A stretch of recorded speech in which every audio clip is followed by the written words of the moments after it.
రక్తపు బొట్టు భయంకర నిజం. విజయవాడ రాత్రి కథ. విజయవాడ దగ్గరలోని పాత గుంటూరు రోడ్డులో ఒక పాడైపోయిన ఇల్లు ఉండేది. ఆ ఇల్లు 20 ఏళ్ల క్రితం వరదలో మునిగిపోయింది. ఆ సమయంలో ఒక పూర్తి కుటుంబం, తల్లిదండ్రులు, 2 పిల్లలు నీళ్లలో ఇరుక్కొని ఊపిరాడక చనిపోయారు. ఆ రోజు నుండి ఆ ఇంట్లో ఎవరూ ఉండటానికి ధైర్యం చేయలేదు.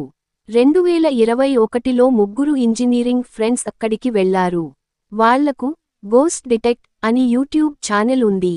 రాత్రి 12 గంటలకు కెమెరాలు తీసుకెళ్లి ఆ ఇంట్లో వీడియో తీయాలని అనుకున్నారు. లోపలికి అడుగు పెట్టగానే బురద వాసన, పాడైపోయిన పూల గాజులు కనిపించాయి. ఒక్కసారిగా ఒక చిన్నపిల్ల నవ్విన శబ్దం వినిపించింది.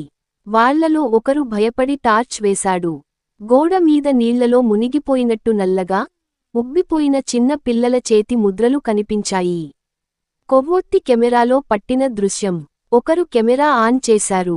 లెన్స్లో ఒక అమ్మాయి, తల మీద జుట్టు తడిసి కప్పేసి, మెల్లగా రాకపోకలు చేస్తూ కనబడింది.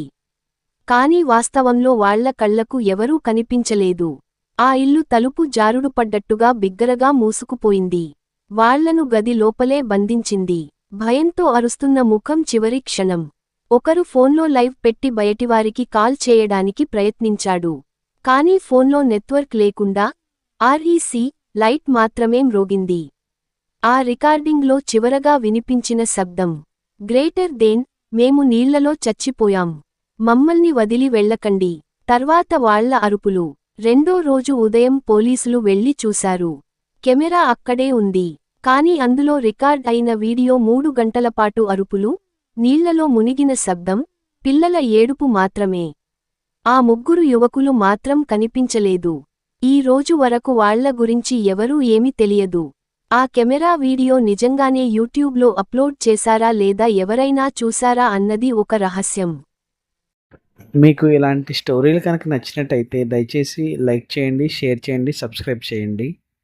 మీరు ఇలా లైక్ చేసి, షేర్ చేసి, సబ్స్క్రైబ్ చేస్తే నాకు కూడా కొంచెం సపోర్ట్గా ఉంటుంది. దయచేసి నా వీడియోస్ నచ్చితే ప్లీజ్ లైక్ చేయండి. Thank you very much.